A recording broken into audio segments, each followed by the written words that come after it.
And I'm here with Eder Porto from Wiki Movimento Brasil, which is the Brazilian Wikimedia community. So he's right there. Say hello, Eder. Hello, everyone. Good morning. Okay, so let's start.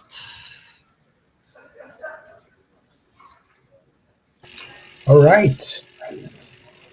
Let me present myself. Hello, everyone. Do you hear me okay? Great. Um, Welcome to the Wikidata Lab number 41 or 41st. And welcome to Brazil. I hope you have a wonderful event there in Brasília. I'm at the Porto. I'm talking from São Paulo. And let's start our presentation. So this presentation is available in this link that is in the screen. So you can follow up and click on the links there and follow up with the presentation. So this is an event organized, and I will mute you all. This is an event organized by the International Linguistics Olympiad, and this event that you are is the um, International Linguistics Olympiad in Brasilia, 2024, organized by also the Brazilian Linguistics Olympiad and the Wiki Movimento Brasil user group. So, as an event supported or organized by the Wiki Movimento Brasil, we have a friendly space policy that guides us on our behavior in events with the public. And it's available in English in this address. So, who are we? I said my name. My name is Eder Porto.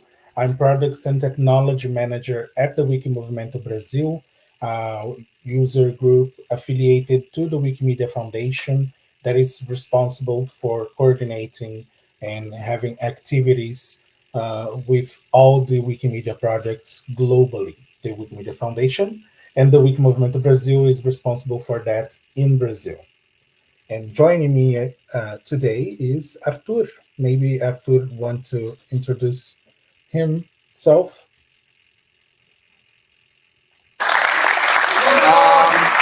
So hello everyone.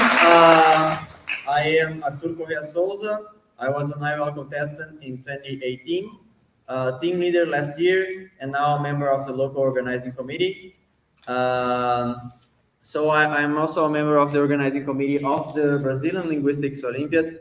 Since I went to the IOL, when I came back, I entered the committee, and now I'm there since then.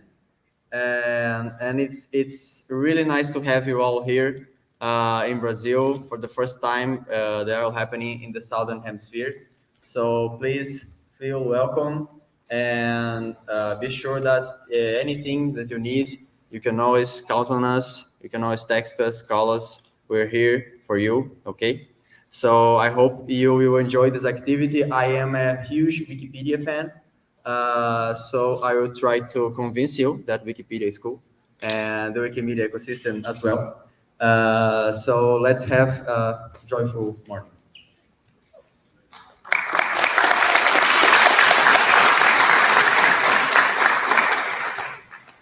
So for our agenda today, we will have a presentation um, about free licenses, the Wikimedia ecosystem, the Wikidata that is part of this ecosystem. Then we will have brief introduction to how to edit on Wikidata, and hopefully we will see the results of the practical activity. This activity has a registering tool that we use to create an account or even to register to the event if you already have an account. And it's available in a button in this address that is on your screen. And I will pass again to Arthur so he can explain a little bit better about Wikipedia. He wants to convince you all, if you need convincing, that Wikipedia is good. Yes. Okay, so let's go. To start to understand what is Wikipedia and what are the Wikimedia community doing, what is that we're doing. There's an interview that Jimmy Wales did in 2004, 3 years after creating Wikipedia, which he says, imagine a world in which every single person on the planet is given free access to the sum of all human knowledge. That's what we're doing. So people used to have encyclopedias at home, like those huge books from A to Z, and then Wikipedia came, and Wikipedia was really successful. And Jimmy Wales actually created an online encyclopedia before Wikipedia that it didn't work out. Nupedia.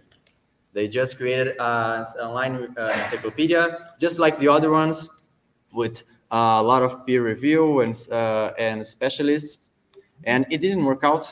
So they created Wikipedia, which uses the Wiki software.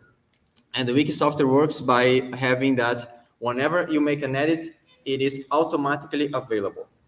Yeah, that's cool, right? So if I enter right now the Wikipedia article for, I don't know, for the Brazilian Linguistics Olympiad, in the Portuguese Wikipedia, for example, and I just make an edit, it will be automatically available to all of you.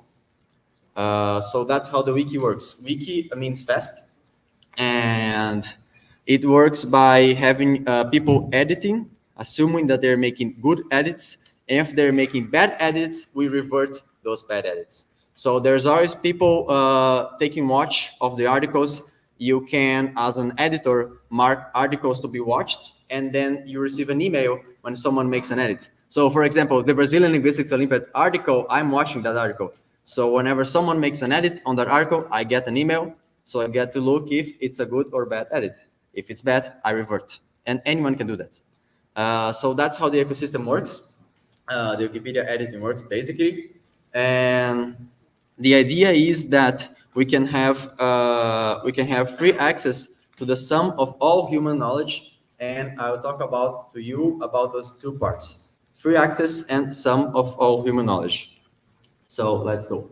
So free access. What are free licenses and what is free access? So let's just read a little comic. Everything I do is free. Copy, share, reuse, whatever. So please don't ask my permission. You already have it. And the other guy says, "Can I quote you?" So when you do a work, a piece of art, a book, or anything creative, by default, you have copyright with all rights reserved. So that means that anyone that wishes to use your work to create more work or more works, or to modify your work and republish it, they have to ask you for your permission. But usually what happens is that everyone just starts creating their stuff and they just pick random images from Google Images. They don't care about copyright. They don't do the permission. And most of us, when we create something cool, we want to share with everyone, right? If you create a cool photo or we create a cool text, we want to share that with everyone. We don't want someone to take our work and say that it's theirs when it's ours, right? But we want to share it. And free licenses allow you to do that, allow you to share your work and demand that you receive attribution. Attribution is necessary, but it says that everyone can use your work, they can copy your work, share, and if they make modifications, they have to say that when they're sharing your work. So no one can take your work, modify it, and say it that it was you that made. So just like taking some piece of work and not caring about the copyright or all rights reserved is a violation of license. Taking something that has a free license and doesn't, and you don't say which modifications you make, is also a violation of the license. So The default is copyright. So you can see here an example of a copyright notice. It says there copyright and the copyright symbol, 1971, all rights reserved. So that's what we don't want. So let's go to the next slide.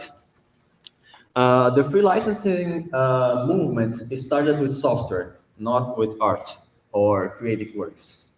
So in the 1980s, this guy, Richard Stallman, he stated the 4 freedoms of free software. And it started a whole movement of free software, free licenses, free art, and everything like that. But it started in the software community.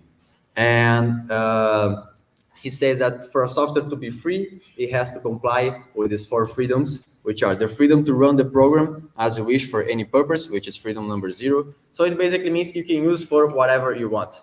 The creator of the object or the software can't restrict into how you're going to use. Let's say, for example, that I have here my phone, and in the terms of use, it says you can use your phone to, I don't know, to hold a laptop, and I just put it like here. So that's a news that I just invented right now. So the freedom number 0 says that I can use the thing that I have for anything that I want. That is possible, of course. The freedom number 1 says that you should have you should be able to study how the problem works and change so it can work for whatever you need.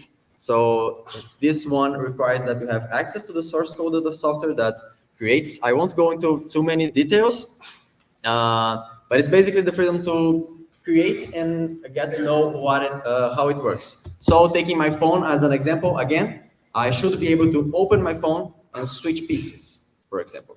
There are a lot of phones where you can't do that. So freedom number 2, to redistribute copies. So I know I can't clone my phone, make a copy of it, but if I receive a piece of digital work, I can just share it without asking permission. And the third freedom, to redistribute your modified versions, but of course, clarifying which modifications you have made. Almost 20 years later from the free software movement started, Creative Commons was created in 2001, the same year that Wikipedia was created. Let me see, raise your hand who here already heard about Creative Commons. Oh, nice, so a lot of you, that's good. So Creative Commons, it's the basically standard for free licensing in pieces of art and creative works. Not all Creative Commons licenses are free licenses, and we will talk about that, but it is the most widely used. And let's just see how Creative Commons works. So Creative Commons has some flavors into how you get to create your license. The first flavor is by, which requires attribution, and it's common to all Creative Commons licenses. So that means that whenever you share your piece of work in a free license, anyone that uses your work has to state the author, where it came from, and probably share a link to the original version. So for example, for these slides are going to be published in the Wikimedia Commons. So all the images here are free licensed. And you can see that under all the images that we have here, there's a small text showing the author.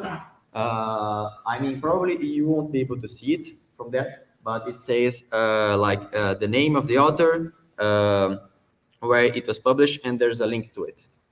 So for example, let's just say you, like me, is creating slides and you saw a cool picture and you want to add it to your slides. How do you know if the author of the picture lets you, allows you to use that photo? We don't know. Probably the author just published on, I don't know, Instagram or Facebook, which has a restricted license. So by default, you can't use it. You can't use it. And when you state that your work has a free license, you can share with everyone, and the permission is already stated. Okay, so that's the first flavor. It's common to all licenses. It's basically mandatory to make attribution. The second flavor, maybe I. Okay, so the second flavor, which I don't like, so I'm always going to state my opinions here, okay? So the second flavor that I don't like, non-commercial, it's not considered free license and cannot be used in works with commercial advantage in mind or monetary compensation. For example, it cannot be used on a paid book. So, I mean, when you look at it, it looks like a good idea, but in practical, it isn't. So, for example, let's just say that I am writing a book and I want to use a cool picture that Pedro made, for example.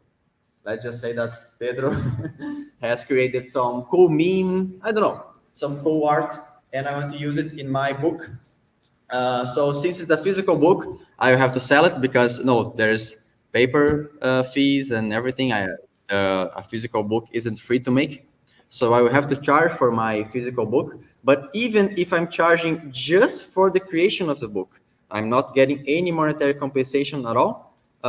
It can be considered a commercial work. So I wouldn't be able to use Pedro's art, for example. So there's a meme right here, the same author. My work is free except for commercial use, which is evil, and I forbid it. And then a few years later, no one figured out how to make money on the internet. So allowing commercial use allows you to build a rich ecosystem and allows small entrepreneurs, for example, to use your work, reuse your work, and build a solid foundation. So the third flavor, which I don't like as well, no derivatives. It's not considered a free license because you can't make modifications. So a book can't be translated, for example. So if Pedro, for example, writes a book and it says no derivatives, I can't translate that book to another language, for example. And okay, so those are the three flavors, and you can see that they all restrict the user of your work. So the user of your work has to I don't know, not use it in that context, not make modifications, make an attribution.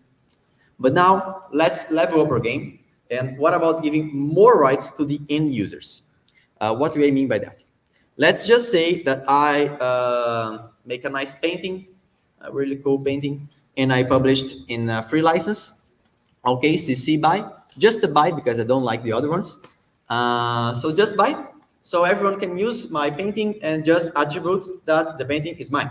So you can use it whatever you want. Just say that it's mine. Basically, that's it. Just say that this painting was made by Artur. But someone can take my art and put it on a book that is not free licensed. They can, because the license doesn't demand that. So they can take my piece of art, put it on a book that is not free licensed, and then only that part with my painting is free licensed. But what about that I want that everyone who sees my painting sees it on a free licensed work as well? We can't demand that. So there is the fourth flavor, which is the copyleft flavor. So anyone here already heard about copyleft? Oh, nice. Okay, so copyleft basically means that the opposite of copyright. You give more rights to your users by demanding that anyone that uses your work for derivative things has to use the same license as you. So in Creative Commons, that flavor is called share alike, which is the copyleft license. You can see that it's the C inverted with a little arrow. And if used, the work should be licensed under the same license as the original work. Okay, so those are the four flavors of Creative Commons. And after you understand the four flavors, you can choose them to create your license. So for example, if you want to license your foot, you can choose, for example, buy and share alike, which is the ones that I think are the best. And then you just put CC, Creative Commons, by attribution, SA share alike, and you now license your foot as CC by SA 4.0. The current version of the license is 4.0, so you should always indicate which version you are using. So how do you license a work with a free license? It's really easy. You just have to state it. You don't have to sign anything. You don't have to register anything. So you can just put, for example, let's suppose that I am licensing these slides, and I call them my pretty slides. I can just make my pretty slides, copyright 2034, which is the year that we've made these slides, is licensed under CC by SA 4.0. To view a copy of the license, visit that thing. And then to use that work, you just have to mention the author, where it is, the repository, which license, and the URL. So it's basically that. So do you remember that the first phrase was free access to the sum of all human knowledge? So let's talk about that other part, the sum of all human knowledge.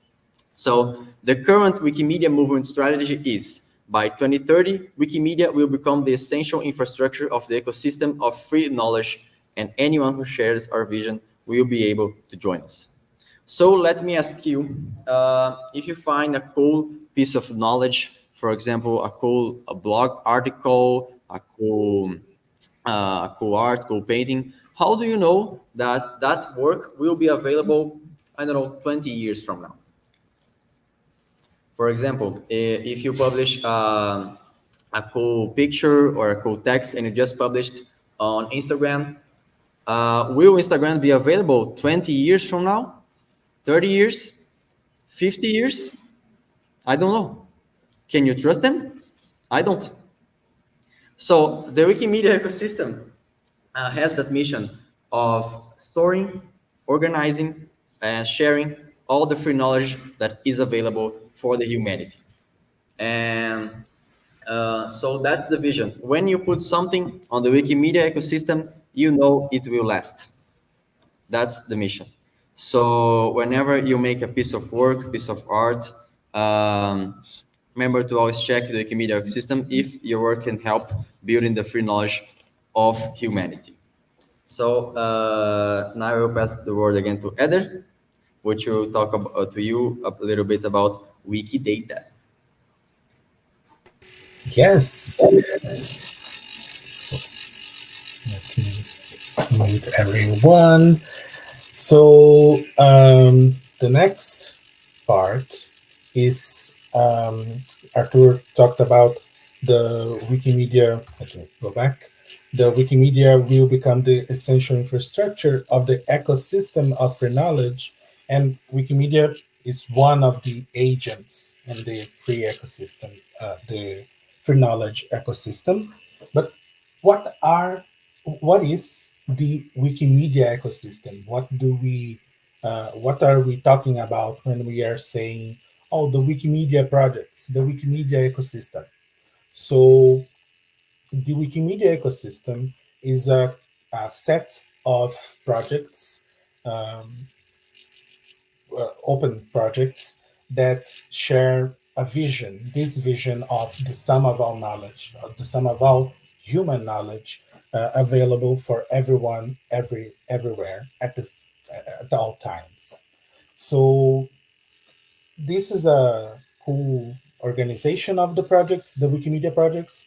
These are 16, if I'm not mistaken, 16 Wikimedia projects available, which Wikipedia is the most famous one. So let me go back to you and see. Of course, Wikipedia is the most famous, but raise your hand if you have seen or heard about any other project except Wikidata, because you already have spoilers of it, but any other Wikimedia projects here. All right, that's a lot of hands raised. That's great. So we have the human knowledge is very complex, and Wikipedia has a very specific scope of writing the sum of all human knowledge in text.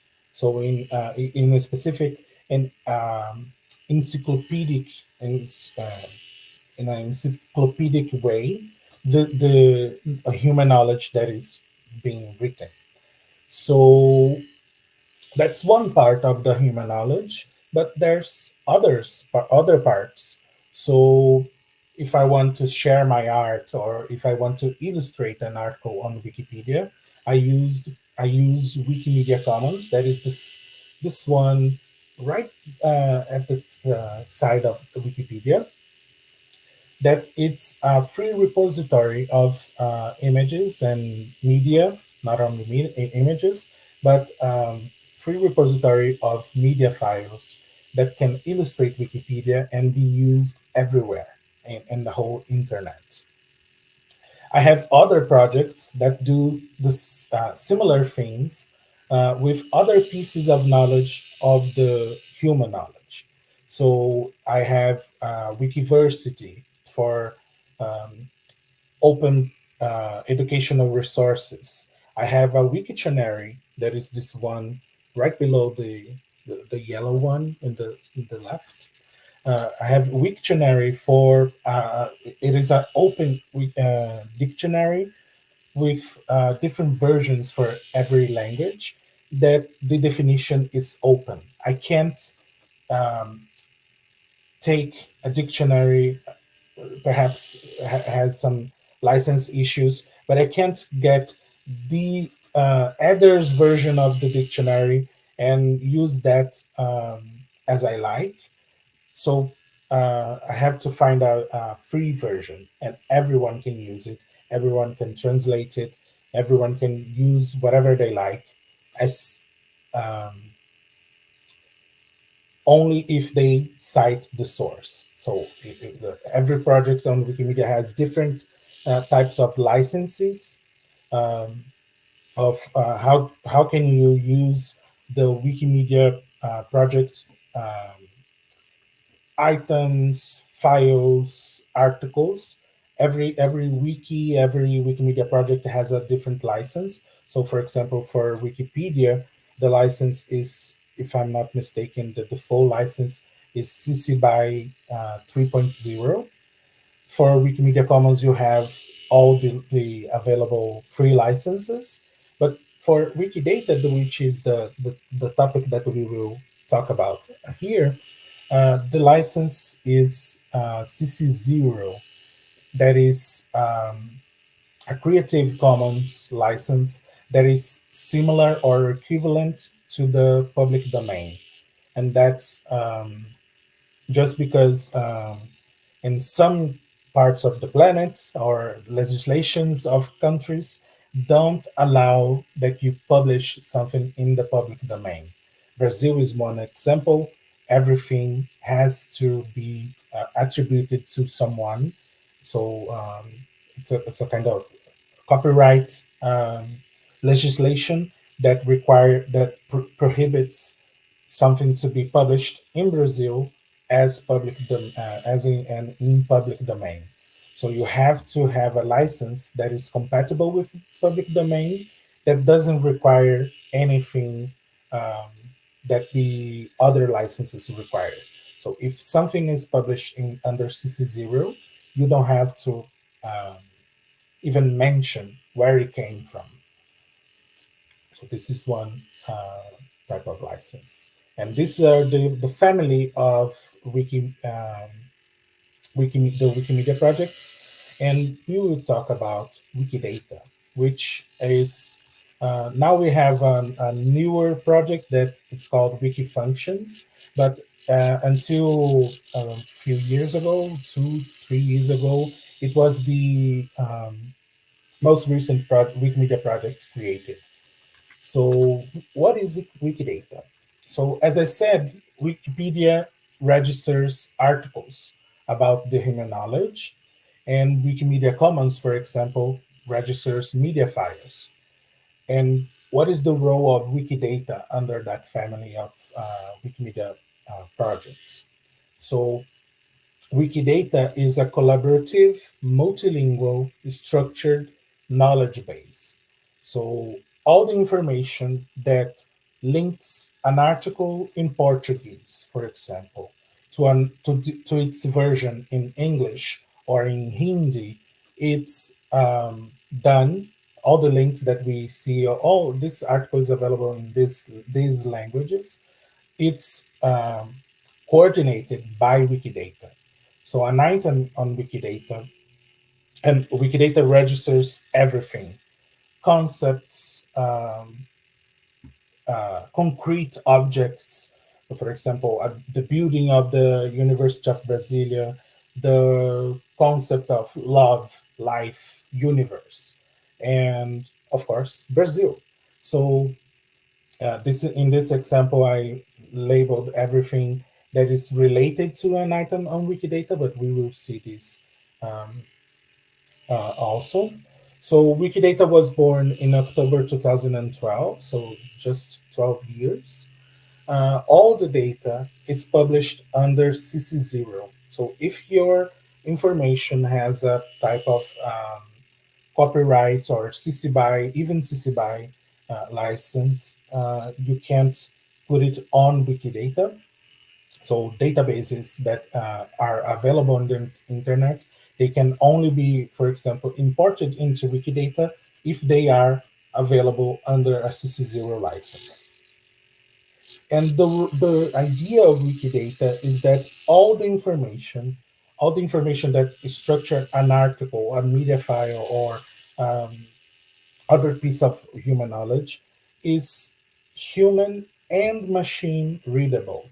So on Wikidata, and we will see this on the next slide, on Wikidata, you have the interface for human consumption. So I can go into the item of Brazil on Wikidata and see all the information that is available in my language.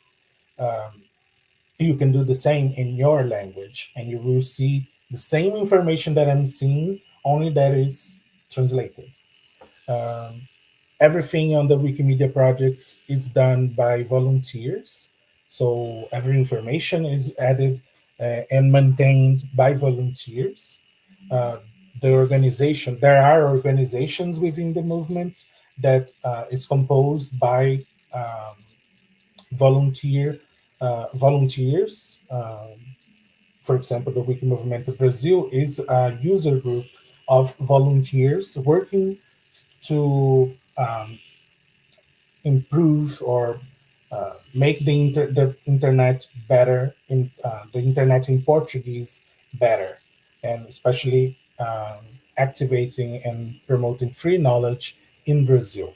There are other organizations throughout the world.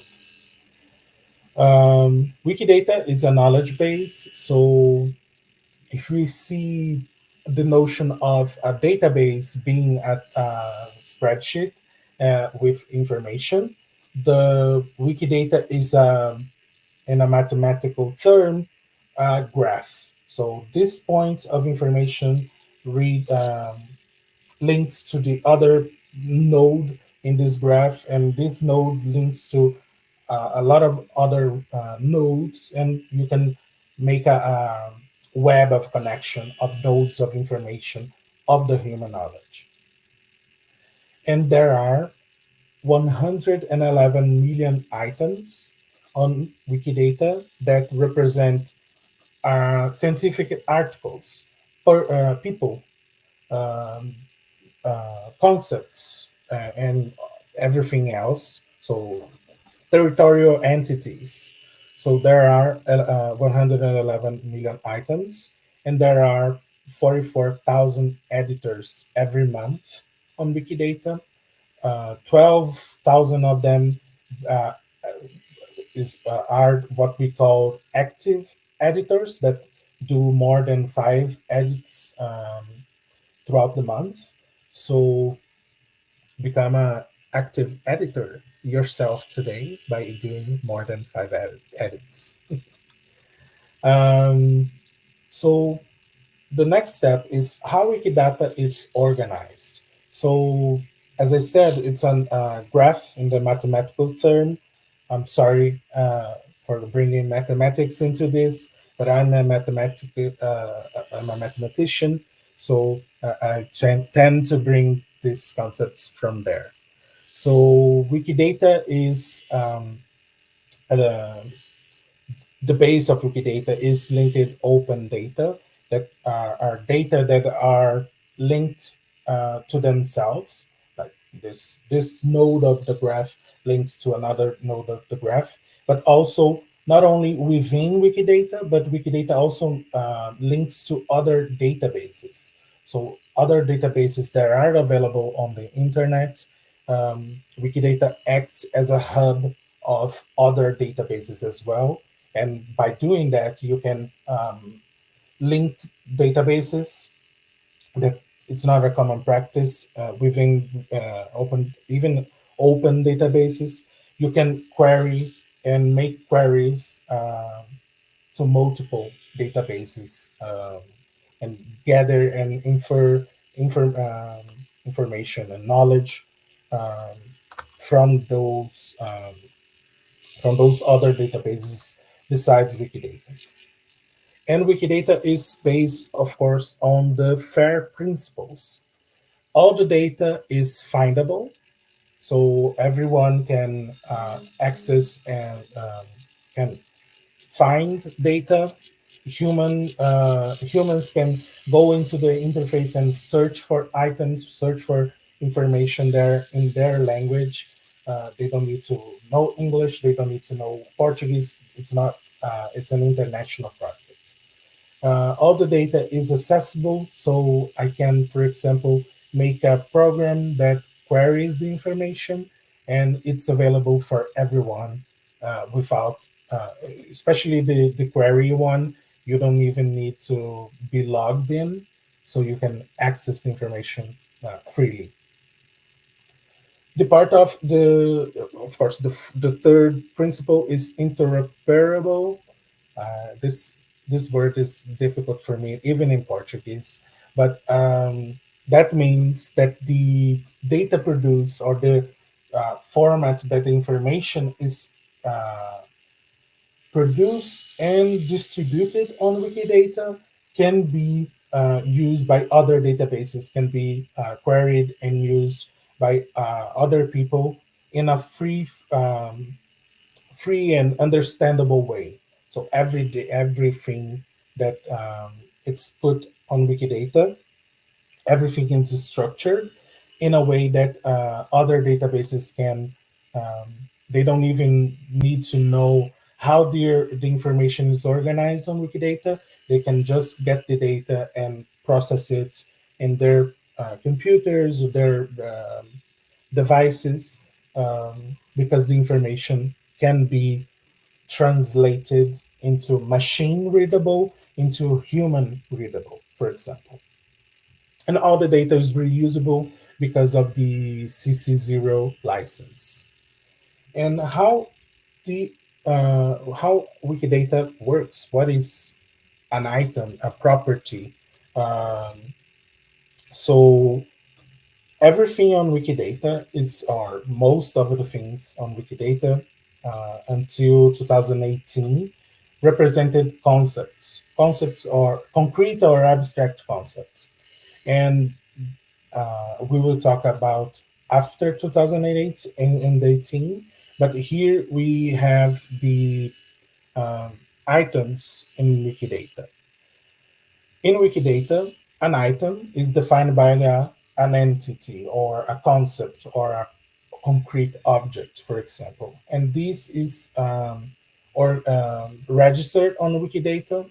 Again, it's a human and machine readable. So these 3 points that I put it here are in Portuguese.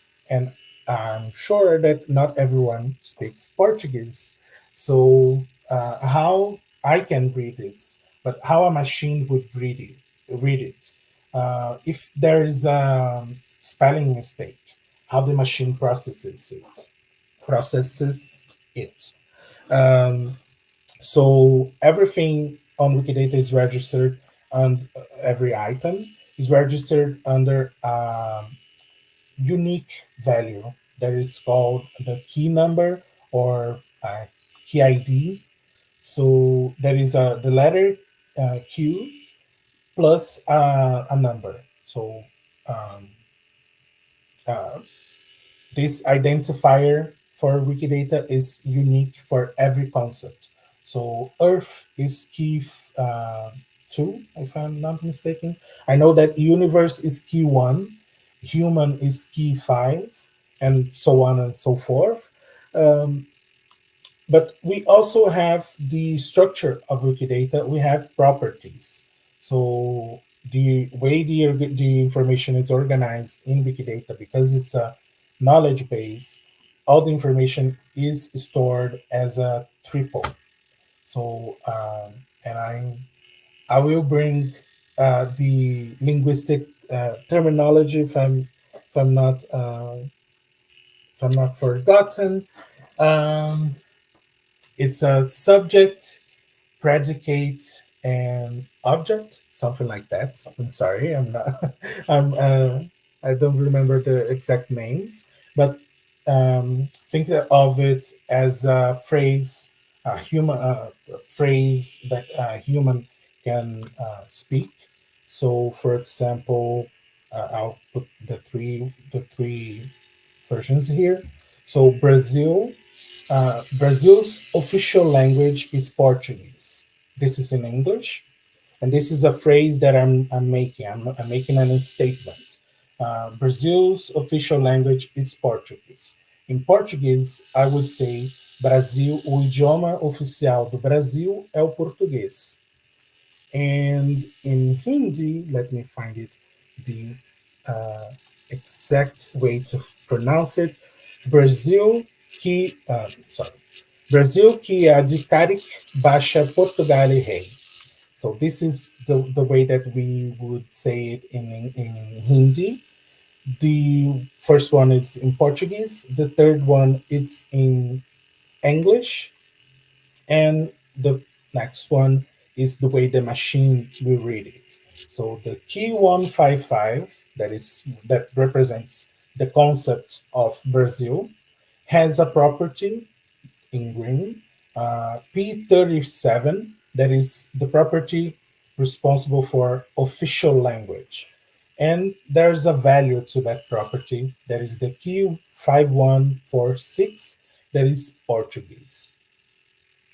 All the information on Wikidata is represented by a triple, and this triple 3-point definition here, every set of triples represents a statement, and every statement that is made can be qualified.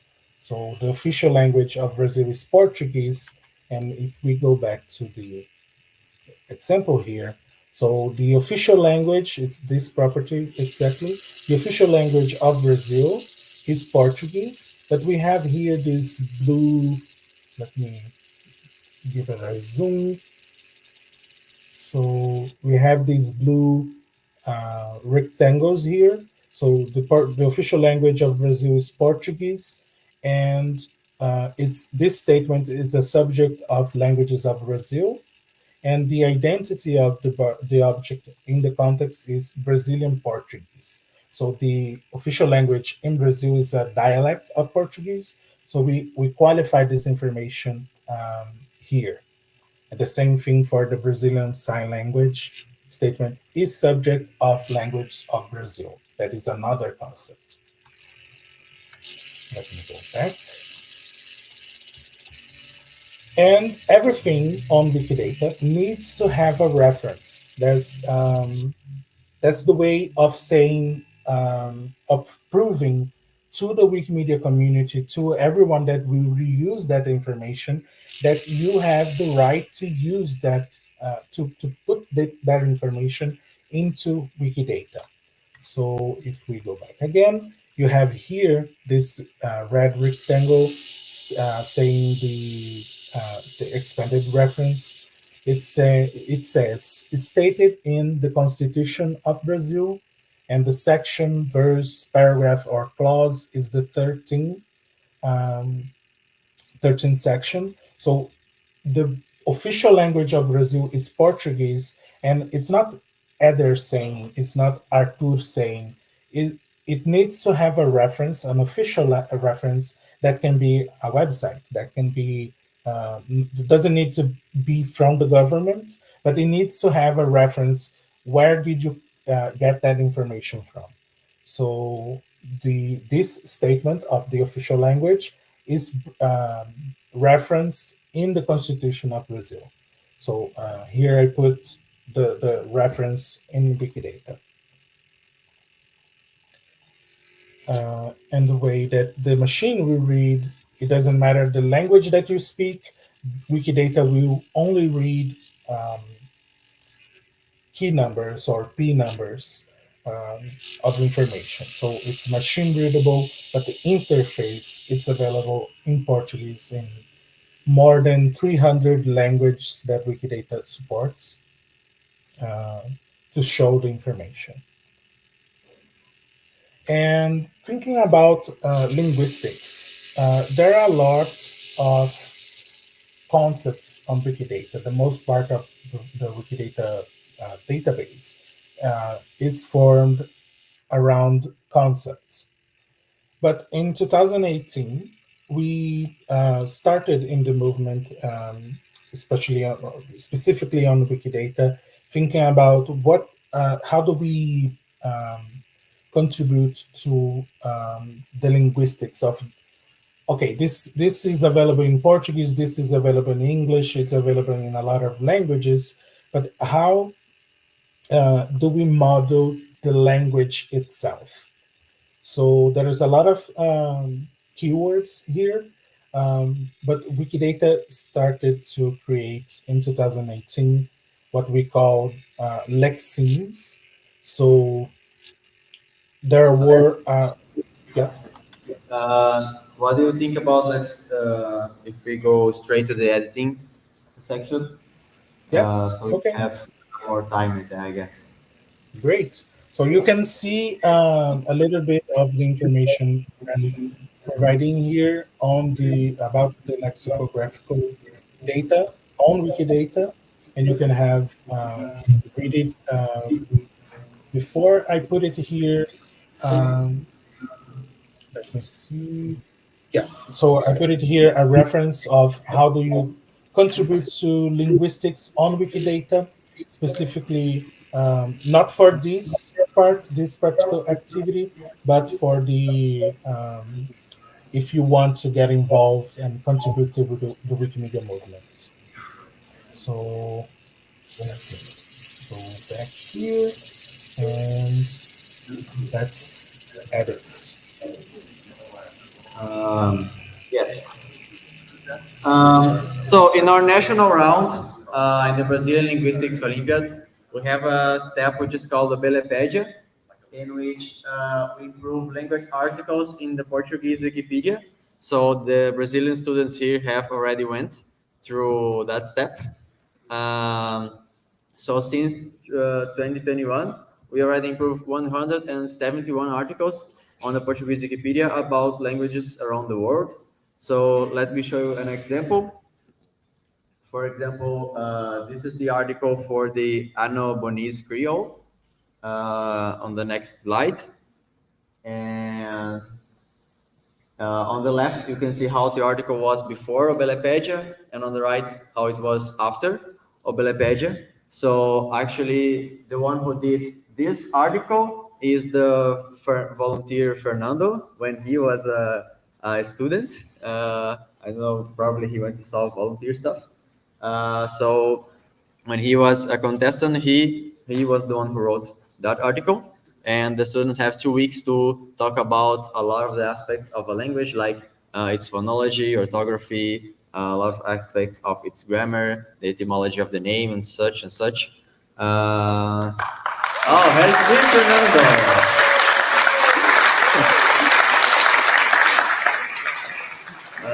Let me show you another one, which is an IOL working language, for example, the Kazakh language, which was done by Augusto, which was an IOL contestant in 2022. So here is how the Kazakh language article was in Portuguese Wikipedia before and after the students worked in the article. So imagine if we had a step like that in all the national Olympiads, how we could improve the free linguistics knowledge in a lot of languages. So let me show you what we're going to do today. Do I share my screen, Eder? Or you? You? Okay, you can share.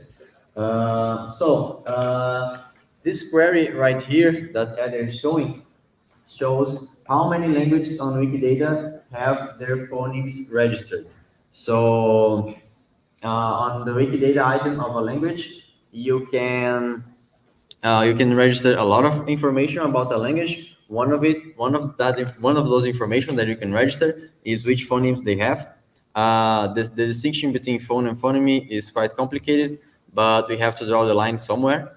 And so what we'll do today is we're going to improve that knowledge.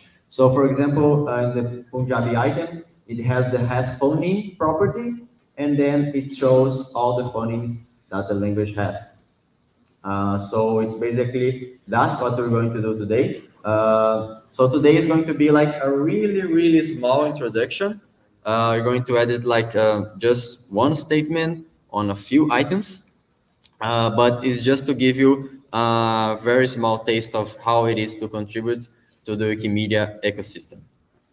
So how it's going to work. We have created accounts for you. We have all the account creation business, and the volunteers will be walking around you, helping you create accounts if you need it. And you're going to enter this application to edit the phonemes directly, because editing on Wikidata isn't possible on a mobile phone. So we will edit through this application specifically. So you just have to enter, click on accounts to log in, and you will log in with your account. So Eder is already logged in, for example. Okay, so you log in, click in sign in with Wikimedia account. So you just accept with the accounts that you created. And on the application, you can go to activity to select a language to work on it. So how it's going to work? You're going to choose a language. You can form pairs or groups of 3, okay, to work. So if one of you isn't being able to create an account, just join someone that already has a working account. And you're going to enter the Wikipedia link to see which phonemes that language has. So for example, let's go there to the Juruna page. And this is the Portuguese Wikipedia, which is, there are a lot of languages there that were worked by the Brazilian students. So a lot of those links are from the Portuguese Wikipedia, and you have to figure out what is being said. That's one part of the challenge. And then you can see there the phonemes. And so you can add those phonemes to the application. You have to go up to on the page. On the mobile phone, I think it's right down, and you have to choose a version of the article to use as a reference. So you can go there to ver histórico, which means see history, and from there you're going to click on the last date of the version you are seeing. So with that, you can have a permalink to the article. Just like I said before, the articles are always evolving. So to use an article as a reference for some knowledge, you have to have a permalink, which is a link to a fixed version of the article. To get that fixed version, you just go to the history page and click on the latest version. That's it. So with that, we have a permalink to this article version, and you're going to select the URL. So Eder just copied the URL right there. So you have the URL, and it finishes with old ID equals some random number. So that means we have a permalink to this version of the article. Because if you use just the article URL itself, it can reference like a future version of the article. So you need to have a permalink to use as a reference. So I just will copy that permalink, just have it in your clipboard, okay? And then you go to the application that you were before, let's say Juruna, which was the one that Eder entered. Juruna, yes. Then you click on edit.